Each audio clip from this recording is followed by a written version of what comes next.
بسم الآب والابن والروح القدس الآن واحد أمين. تحل بركته ونعمته على جميعنا كلنا أمين. احنا ليه بنطوب الست العذراء؟ احنا بنطوب الست العذراء لأنها والدة ايه؟ الإله. حملت الإله في أحشائها، وهي إنسانة مثلنا تحمل الطبيعة البشرية كاملة، ومولودة ايه؟ بزرع بشر. عشان كده احنا نؤمن ان الست العذراء تمثل الطبيعة البشرية كاملة. واخدين بالكم؟ كاملة، وكانت مثلنا تماما. كانت محتاجة ايه؟ للخلاص. تقول كده: تعظم نفس الرب وتبتهج روحي ايه؟ بالله مخلصي. يبقى هي محتاجة ايه؟ هي نفسها محتاجة للخلاص. عشان كده هنتكلم عن والدة الإله وبتولية الست العذراء، لأنها ظلت عذراء منذ أن كان المسيح في بطنها، وبعد الولادة ظلت عذراء. الحاجات دي مهمة جدا في العقيدة. هنتكلم عن الست العذراء هي أم لنا جميعا. نتكلم عن الست العذراء إنها الشفيعة المؤتمنة. 4 نقط دول بس. الست العذراء والدة الإله. كان لابد حينما أخطأ آدم ده إنسان إيه؟ من تراب، وأخذ نفخة، مش كده؟ أخذ الله من تراب الأرض وصنع آدم ونفخ في آدم نفسا إيه؟ حية. فآدم ده محدود، والله غير إيه؟ محدود. فحينما يخطئ آدم، واخدين بالكم؟ قال له: يوم تأكل من هذه الشجرة إيه؟ موتا تموت. ومحبة الله للإنسان محبة كبيرة جدا، زي ما انتم عارفين. يقول كده: محبتي إيه؟ لذتي في بني البشر. مين بقى الإنسان يقدر يطلع للمسيح أو يطلع لربنا يقول له سامحني، ولا ربنا هو اللي يقدر ينزل؟ هقول لكم زي إيه قبل ما تقولوا. لو أب بيعلم ابنه الصغير اللي هو في 3 ابتدائي، الولد هيقدر يرتفع لفكر الأب، ولا الأب اللي بينزل أو الأم اللي بينزل لفكر الابن؟ طبعا الأب أو الأم هم اللي بينزلوا لفكر إيه؟ الطفل الصغير. هكذا فعل معنا الله. إحنا أخطأنا، وكان لابد إن إحنا نموت، ولما أجل محبة الله للبشرية إيه؟ نزل هو من أجل إنه يعلمنا، لأن إحنا ما كانش ممكن نطلع نتعلم منه، لأن هو غير محدود في وجوده، غير محدود في المعرفة. معرفته عظيمة جدا، لكن الإنسان محدود في كيانه، محدود في إيه كمان؟ محدود في معرفته. عشان كده هو محتاج إن ربنا اللي ينزل، ربنا اللي ينزل. وعشان ربنا ينزل ويتجسد ويموت من أجل البشرية، كان لابد إنه إيه؟ يتجسد في بطن الست العذراء. ليه؟ طب ما كان ممكن ربنا ينزل واحد من السماء عنده 30 سنة ويبتدي إيه؟ المعجزات على طول. كان ينفع؟ ليه؟ ليه ما ينفعش؟ ليه كان لازم يتولد من بطن الست العذراء ويقعد في بطنها 9 شهور؟ ليه؟ عشان ياخد الطبيعة البشرية كاملة. من أول ما جه الملاك غبريال وكلم الست العذراء قال لها: الروح القدس يحل عليك وقوة العلي تظللك والمولود منك يدعى إيه؟ ابن الله. فالروح القدس حل في مستودع الست العذراء وقدسها، وفي نفس الوقت حل الجنين والبذرة الأولى لشخص مين؟ للمسيح يسوع إلهنا. حل في بطن الست العذراء. لما يجي نسطور ويقول ان المسيح بعد ما اتولد، يقول يسوع، ما يقولش المسيح، يقول يسوع بعد ما اتولد حل عليه اللاهوت. ودي بدعة ظهرت في القرن الخامس. كان نسطور ده أسقف، ونادى بأن الست العذراء دي والدة يسوع. طب لا هي ولا ولدت يسوع بس، يبقى يسوع ده ايه؟ محدود ايه؟ بالجسد. كان لابد ان يكون ايه؟ انسان محدود وفي نفس الوقت اله ايه؟ غير محدود. فجه نسطور وقال ان الست العذراء ولدت يسوع، وبعد كده حل عليه اللاهوت، وانعقد مجمع كبير اللي هو مجمع افسس الثالث، كان سنة 431، وكان يقوده البابا كيرلس عمود الدين. ليه ما ينفعش بدعة نسطور؟ ما تنفعش لأن لابد أن يكون الاتحاد منذ البداية، اتحاد اللاهوت بالناسوت، لكي يكون الإنسان كاملا ويحمل إيه؟ اللاهوت، يبقى نسميه إيه؟ إله متجسد. وفي نفس الوقت هذا الإله أو هذا الإنسان المتجسد، واخدين بالكم؟ التجسد ده كان إيه؟ بلا خطية، لأنه إيه؟ إله، والله بلا خطية. عشان كده حينما حل في بطن السيدة العذراء كان بدون زرع بشر، فحل إيه؟ بلا خطية. ناسوت اتوجد في بطنها بلا خطية، لأن هذا الناسوت كان يحمل فيه إيه؟ اللاهوت، اللي احنا بنسميها باللفظ اللاهوتي الإله إيه؟ متجسد، إله متجسد. فحينما تجسد المسيح في بطن الست العذراء صارت أما له. قعد 9 شهور في بطن الست العذراء زينا عشان ياخد الطبيعة البشرية إيه؟ كاملة. وبعد ما اتولد قعد يرضع من ثديها. عشان كده جت واحدة وقالت للسيد المسيح وهو في الهيكل، قالت له طوبى للبطن التي حملتك، والطوبى للثديين اللذين رضعتهما. فالسيد المسيح رد عليها وقال لها بل طوبى للذين يسمعون كلمة الله ويحفظونها. طبعا هنا بل دي ما نفتش اللي قبليها، يعني هي بتقول له طوبى للبطن التي حملت والثديين اللذين أرضعتهما. سيد المسيح رد قال بل طوبى، دي ما تلغيش اللي قبليها، ولكن المسيح بيؤكد ان الست العذراء مطوبة، وأيضا كل من يسمع كلمة الله ويعمل بها ويحفظها فيكون أيضا مطوبا. واخدين بالكم؟ لما حل المسيح في بطن الست العذراء قعد 9 شهور، وبعد ما اتولد كان بيرضع من ثديها. واخدين بالكم؟ ليه؟ لكي يكون إنسانا كاملا، إله متجسد. في الواقع قدام الكل هو محدود لأنه واخد شكل إنسان، ولكن في الحقيقة هو يحمل إيه؟ اللاهوت كله. لما نيجي نقول إن أقنوم الروح القدس أقنوم الكلمة تجسد، خلوا بالكم لازم نبقى فاهمين إن اللاهوت كله معاه. واخدين بالكم؟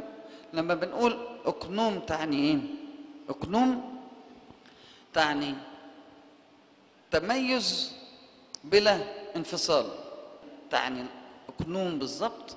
كان زمان نقول عليها شخصية، بس الأصح إن احنا نقول تميز بلا انقسام أو بلا انفصال. فتجدوا أن أقنوم الكلمة متميز وغير منفصل، أقنوم الروح القدس متميز وغير منفصل، أقنوم الآب متميز وغير منفصل، لأن كل له إيه؟ شخصيته، له شخص، والشخصية مميزة للإنسان. زي ما الإنسان برضو كده له عقل متميز غير منفصل، له روح متميزة غير منفصلة. عشان كده لما نيجي نقول إن ربنا خلق آدم على صورة الله ومثاله، واخدين بالكم إحنا إيه؟ اتخلقنا في صورة الله في العقل والمعرفة والروح، وفي نفس الوقت القداسة والخلود والحرية. فيك قداسة وفيك معرفة، باقي الطبائع أو الخلائق اللي موجودة على الأرض ما فيهاش هذه المعرفة، لكن الإنسان وحده هو اللي عنده معرفة لأنه على صورة الله ومثاله. بس خلوا بالكم لما احنا اتخلقنا على صورة الله ومثاله كان الآب في فكره صورة مين؟ المسيح قبلينا. يعني احنا خلقنا على صورة المسيح قبل أن يتجسد، مش المسيح نزل على صورتنا.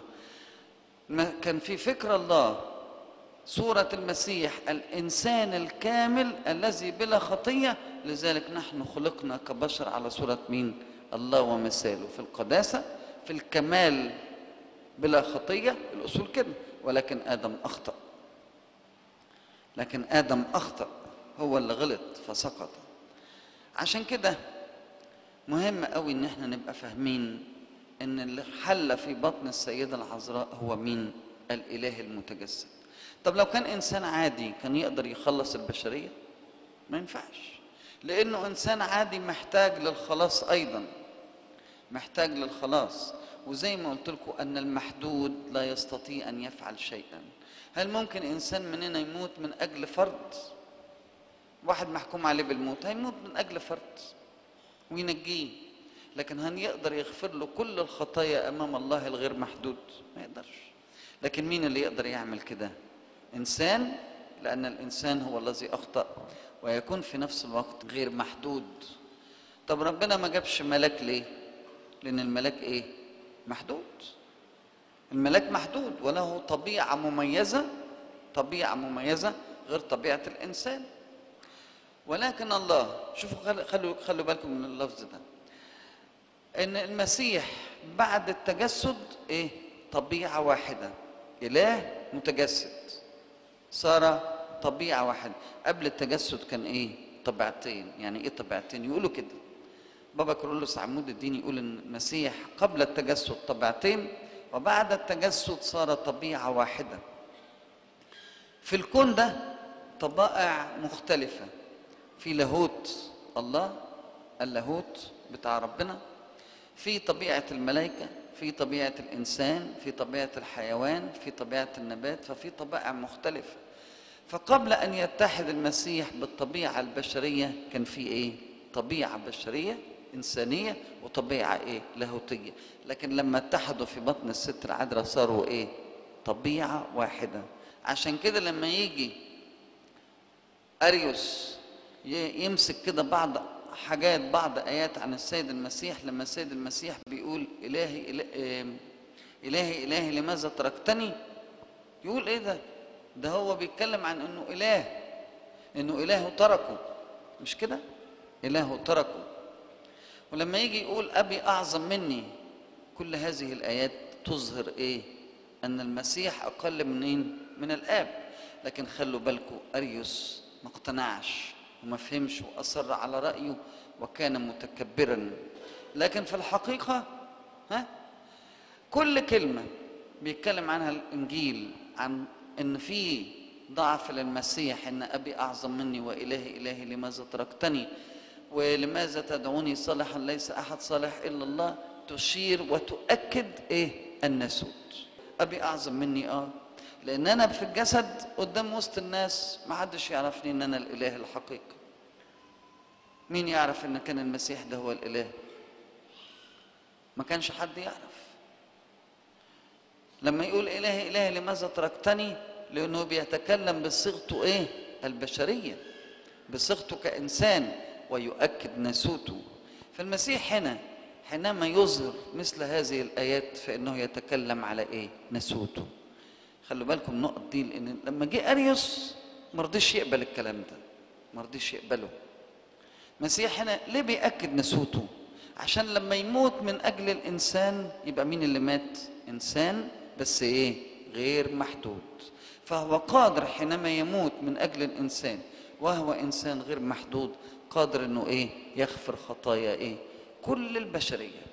ليه؟ لأنه غير محدود. يبقى الغير محدود الإله المتجسد وصار في بطن الست العذراء وهو الإله الحقيقي يسوع المسيح، ده إيه؟ إذن وهو في بطن الست العذراء كان الإله. تبقى الست العذراء هي والدة الإله، والدة الإله.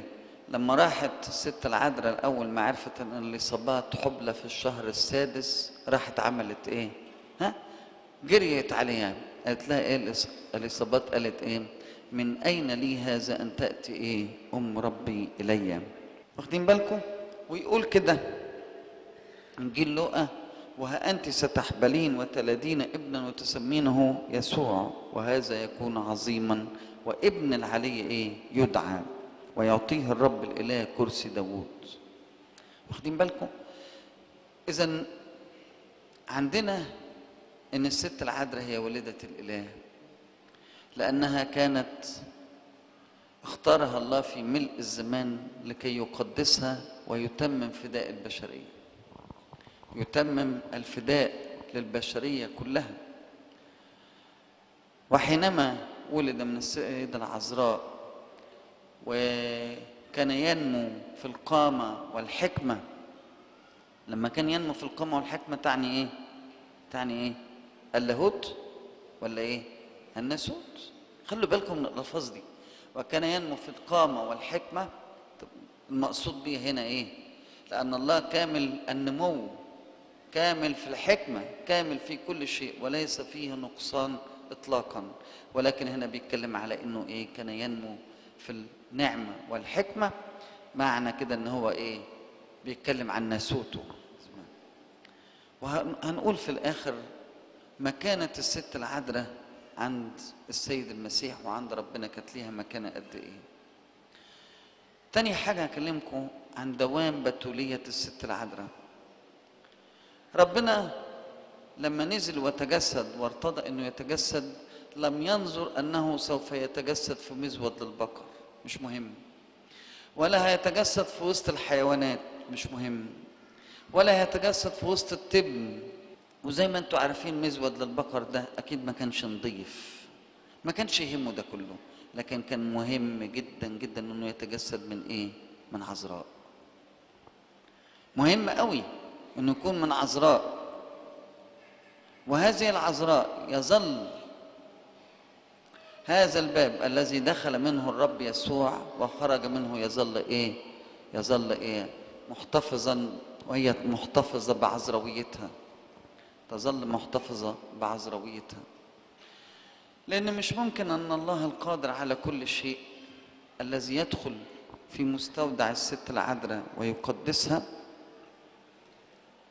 ويقدس مستودع الست العذراء أنها تكون غير عذراء. فهي كانت عذراء منذ البداية، وبعد ولادة السيد المسيح ظلت عذراء، حتى ان الست العذراء بعد ما ولدت المسيح دخلت الهيكل كده ووقفت في مكان العذارى. فقالوا لها انت واقفه هنا ليه؟ ده انت الاصول ما تقفيش هنا، تخرجي بره. فجه سمعان الشيخ وقال لهم ان الست العذراء ظلت بتولة وهو ده مكانها حقيقة، مش انها تخرج خارجا. ولادة المسيح من عذراء كان لابد من اجل ان تكون مقدسة، وقدسها الله حينما قال كده الروح القدس يحل عليك وقوة العلي تظللك والمولود منك يدعى ابن الله. عشان كده في الكتاب في العهد القديم تبصوا يلاقوا وفي التسبيحة نقول كده: ما هي عصا هارون إلا مريم لأنها مثال بتوليتها. عصا هارون دي مثال بتولية الست العذراء، حبلت ووضعت الكلمة ابن العلي بغير ايه؟ زرع بشر، بغير زرع بشر. زي ايه؟ زي عصا هارون التي افرخت وصارت شجرة مثمرة عن باقي الاشجار. فعصا هارون رمز ايه؟ للست العذراء التي ظلت عذراء واثمرت. برضو زي ما انتم عارفين في العليقة التي رآها موسى النبي انه كان ايه؟ العليقة فيها نار ولكن الخشب العليقة نفسه والشجرة نفسها لا تحترق، ما بتتحرقش. ده رمز اللاهوت المسيح الذي كان في بطن الست العذراء، وهي ظلت ايه؟ بتولة، ظلت محتفظة بايه؟ بعذراويتها، ظلت كما هي عذراء. يقول كده لما جه ربنا بعد ما سقط آدم قال له نسل المرأة يسحق رأس ايه؟ الحية. طب ما قالش ليه نسل الرجل؟ لأن في العهد القديم كان كله بينسب إلى ايه؟ الرجل، ما بينسبش إلى المرأة. لكن شوفوا ربنا هنا قالها من سنين، من أول ما خلق آدم قال له نسل المرأة يسحق رأس الحية. نسب السيد المسيح إلى العذراء لأنه إيه؟ ولد بدون زرع بشر، ولد بدون رجل. عشان كده نسب إلى الست العذراء لأنها حملت المسيح في أحشائها وظلت عذراء، وبعد الولادة ظلت عذراء أيضا. في قصة بسيطة كده مش عارف سمعتوها ولا لأ.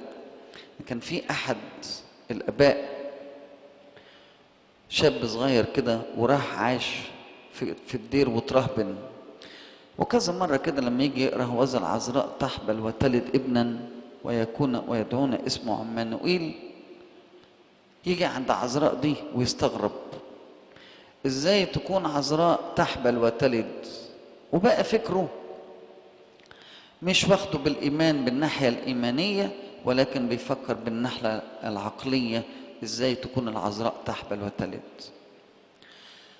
وابتدى الفكر ده مالي ذهنه، والروح القدس أرشد أحد الآباء الشيوخ بهذا الفكر، وهذا الشاب إن عنده هذا الفكر.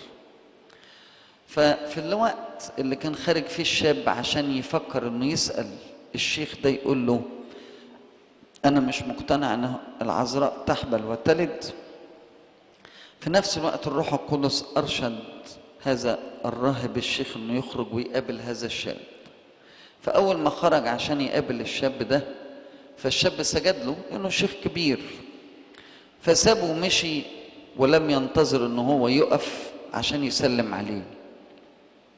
سابه ومشي، وكان الشيخ معاه عصاية ضربها كده في الأرض وهو ماشي على صخرة، وقال له العذراء منذ حلول الروح القدس عليها وبداية تكوين شخص المسيح الإله المتجسد وهي عذراء.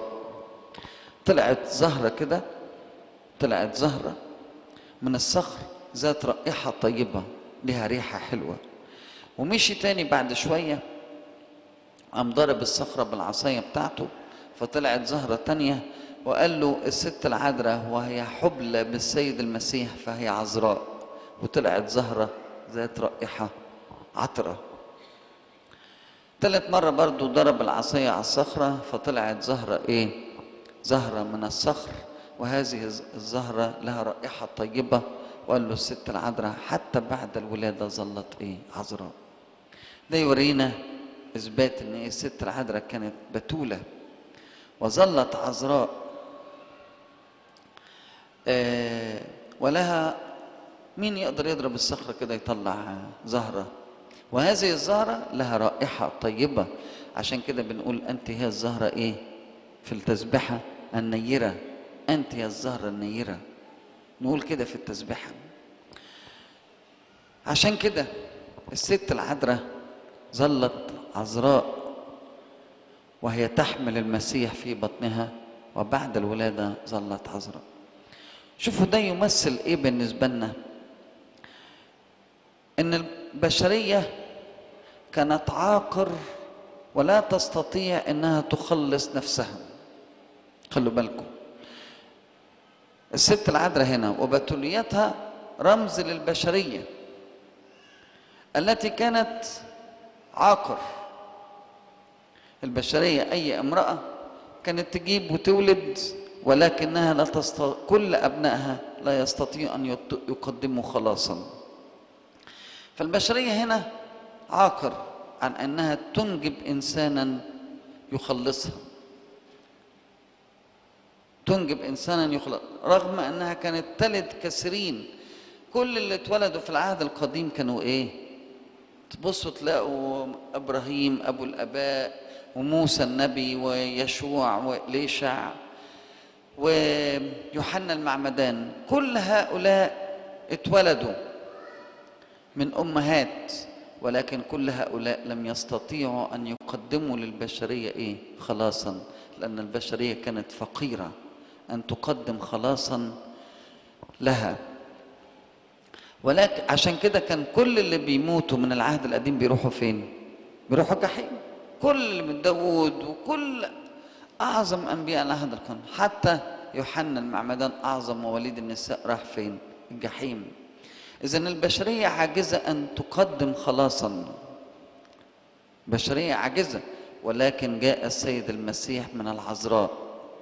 البشرية التي تلد عاجزة، ولكن السيدة العذراء وهي عذراء أنجبت للبشرية إيه؟ خلاصا. أنجبت للبشرية ده إيه؟ عمل نعمة الله للبشرية، عمل النعمة وعطية الله للبشرية من أجل خلاصها أن يأتي المسيح من عذراء. طب ما قبل كده كانوا بينجبوا، ولكنهم كنا هؤلاء كل النساء دي كنا عاقرات. ليه؟ لأنها ما فيش ولا واحدة قدرت تقدم للبشرية خلاصا، ولكن السيدة العذراء البتول أنجبت يسوع المسيح ابن الله، وأنجبت للبشرية إيه؟ خلاصا. قدمت الخلاص للبشرية. ده عطية الله وعمل ربنا، واخدين بالكم؟ لكن في دور آخر، ده دور ربنا، في دور آخر. الدور الثاني اللي هو إيه؟ دور العذراء، دور الإنسان نفسه. لما جالها الملاك وقال لها إن أنت تحبلين وتلدين ابنا ويدعى اسمه يسوع، كان منتظر إيه؟ كان منتظر إيه؟ موافقتها. كان منتظر إنها توافق. هل أنت موافقة بكده؟ قالت إيه؟ وذا أنا أمة الرب. كان منتظر موافقتها. عشان كده خلوا بالكم، ربنا كتير قوي بيصنع لنا هبات كثيرة ويقدم خلاصا لينا، ولكن منتظر ايه؟ حريتنا، منتظر ارادتنا، منتظر موافقتنا. هل انت عندك استعداد انك تقول ربنا لما يجي يدخل في حياتك تقول له ها انا وذا انا أمة الرب؟ تقدر تقول له كده؟ تقدر تقول لربنا لتكن ارادتك لا ارادتي؟ تقدر تقول لربنا كده زي ما كان المسيح بيتكلم في بستان جثماني؟ تقدر تقول لربنا كده لما يجي المسيح يدخل في احشائك؟ بس هو الست العذراء حملت المسيح بالجسد، ولكن انت هنا هتحمل المسيح بالايمان، هتحمل المسيح بالايمان. يجي المسيح كده بعمل النعمه بالروح القدس يقول لك انا عايز ادخل في قلبك، زي ما عمل مع الست العذراء، وانت تقول له اه او لا. هو طارق ليك الحريه. عشان كده في عمل الهي ونعمه الهيه تعمل من اجل خلاص البشريه ومن اجل خلاص كل نفس. فالروح القدس يعمل من اجل خلاصك، ويجي يقول لك انا عايز ادخل جواك، خليني ادخل جواك. بس انت موافق ولا مش موافق؟ تقول له ايه؟ هوذا انا أمة الرب، او ليكن لي ايه كقولك. هتقول كده ولا مش هتقول؟